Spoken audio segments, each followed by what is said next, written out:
श्री शिवाय नमस्तुभ्यम। हर हर महादेव। भक्तों, कैसे हैं आप सब? आशा करती हूँ आप सब आनंद से होंगे, खुश होंगे, स्वस्थ होंगे। महादेव का आशीर्वाद आप सब पर हमेशा बना रहे, यही कामना के साथ आज का वीडियो हम शुरू करते हैं। महाराष्ट्र राज्य के धुले जिले के साकरी के फौजी पेट्रोल पंप के सामने नेशनल हाईवे 6 के पास गुरुजी प्रदीप मिश्रा जी द्वारा से महापुराण कथा शुरू हो गई है। ये 7 दिवसीय से महापुराण कथा है जो कि 24 जनवरी को 30 जनवरी तक आस्था चैनल से यूट्यूब के माध्यम से दोपहर 1 बजे से 4 बजे तक देखी जा सकती है। इनकी से महापुराण कथा से गुरुजी ने पंचामृत और चरणामृत में अंतर बताया है। पंचामृत का क्या प्रयोग किया जाता है, चरणामृत का क्या प्रयोग होता है। साथ ही 25 जनवरी को है षठतिला एकादशी। गुरुजी ने कुछ उपाय बताने हैं जिनकी जानकारी हम देने वाले हैं। आज धुले की से महापुराण कथा में गुरुजी ने 13 उपायों कुछ महत्वपूर्ण जानकारी मिलेगी। अगर किसी कारण से आपकी से महापुराण कथा नहीं सुन पाए हैं तो आज की कथा का पूरा सार इस वीडियो के माध्यम से मिलने वाला है। तो बढ़ते हैं आज की कथा की पहली जानकारी की ओर। पत्नी और धर्म पत्नी में बड़ा अंतर होता है। पत्नी धर्म की ओर ले जाती है और धर्म पत्नी से महापुराण कथा में लेकर जाती है। बढ़ते हैं कथा की दूसरी जानकारी की ओर। जिसने संसार में जन्म लेने के बाद इंसान 5 लक्ष्मियों का आदर कर लेता है, उसके जीवन का उद्धार हो जाता है। ये 5 लक्ष्मियाँ इस प्रकार हैं। पहला माँ, दूसरा बहन, तीसरा बेटी, चौथा बहू और 5वां पत्नी। बढ़ते हैं तीसरी जानकारी की ओर। कई लोगों को लगता है कि बहन आएगी तो कुछ देना पड़ेगा, पर गुरुजी ने कहा सब महापुराण की कथा कहती है गाय ब्राह्मण बेटी और बहनें कभी मायके से लेती नहीं, जितना लेती हैं उसका 4 गुना दे करके जाती हैं। बहन का पति उसे भले ही 4000 की साड़ी दिलाएगा, किसी को भी नहीं बताएंगी, पर अगर मायके से 500 की साड़ी मिलती है तो लोगों को जा कर बताएंगी, देखो मेरी माँ ने दी है, देखो मेरे भाई ने दिलाई है। बढ़ते हैं आज की कथा की चौथी जानकारी की ओर। हमारे भारतीय संस्कृति में हाथ मिलाने की संस्कृति नहीं है। गुरुजी ने कहा ना ही कंधे पे हाथ रखने की संस्कृति है। अच्छी संस्कृति में दिल मिलाया जाता है, हृदय से मिलाप किया जाता है, गले लगाया जाता है। बढ़ते हैं 5वीं जानकारी की ओर। गुरुजी ने कहा शिव जी पर चढ़ी हुई बेलपत्र को जब हम घर पर लाते हैं तो सबसे पहले उसे अपने मस्तक पर लगा लेते हैं। बुजुर्ग कोई आता है तो कहते हैं हमारे सिर पर अपना हाथ रख दो ताकि हमारा जीवन सार्थक हो जाए। बढ़ते हैं 7वीं जानकारी की ओर। गुरुजी ने कहा टूटे कंघे से कंघी करने से आपके अपने बाल जमा रहे हैं तो आपकी किस्मत फूट जाती है। कोई काम करने जाओगे तो वो पूर्ण नहीं होगा, इसलिए टूटे कंघे का उपयोग भूलकर भी मत करना। केवल टूटी हुई सामग्री का महत्व तो बेलपत्र और तुलसी अगर प्रसाद में मिली है तो उस पत्ती को आपने तोड़कर दे दिया है।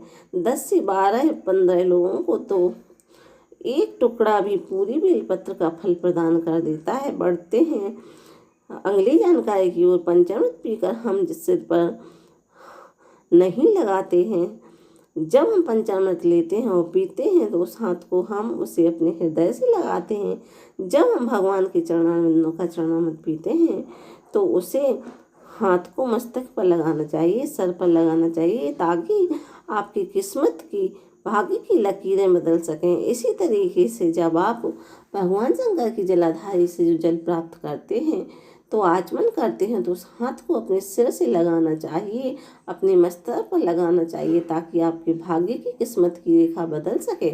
बढ़ते हैं अगली जानकारी। गुरुजी ने कहा हाथ में गंगा और माथे को ठंडा जरूर रखो। हाथ में गंगा से तात्पर्य है 1 लोटा जल अपने घर का अपने हाथ में ले लो। भोले नाथ को अर्पण करने के लिए तैयार रहो। माथे को ठंडा से तात्पर्य है अपने घर में, रिश्तेदारों में, कुटुंब में, परिवार में, अपने मिलने वालों से दिमाग ठंडा होना चाहिए। गुस्सा कभी नहीं आना चाहिए क्योंकि गुस्सा विनाश का कारण होता है।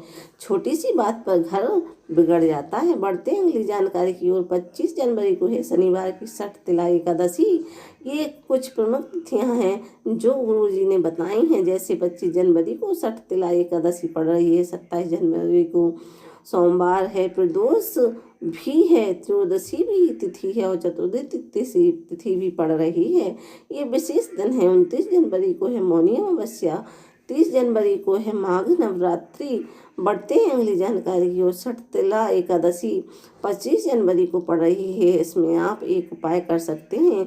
आप अपने घर के परंदे से मटके से जल लेकर जाकर शिवलिंग पर जल अर्पित कीजिएगा। जल अर्पित करने के बाद 3 बार आपको स्वधा स्वधा नाम का स्मरण करना है, स्वधा स्तोत्र का पाठ करना है। ऐसा करने से आपके जो पितृ हैं उनको मुक्ति मिलती है और आपके घर में गए क्लेश दूर होता है। जितने भी घर में सदस्य रह रहे हैं उनमें प्रेम बढ़ता है और ऐसा करने से एक कमा और सवा खर्च होने वाली स्थिति समाप्त होती है। बढ़ते हैं अगली 11वीं जानकारी की ओर। इन लोगों के लिए है जो नौकरी कर रहे हैं या व्यवसाय कर रहे हैं या व्यापार में बुद्धि नहीं हो पा रही है, आपकी कोई विशेष कामना है, तो यह उपाय षठतिला एकादशी के दिन 25 जनवरी शनिवार के दिन कर सकते हैं।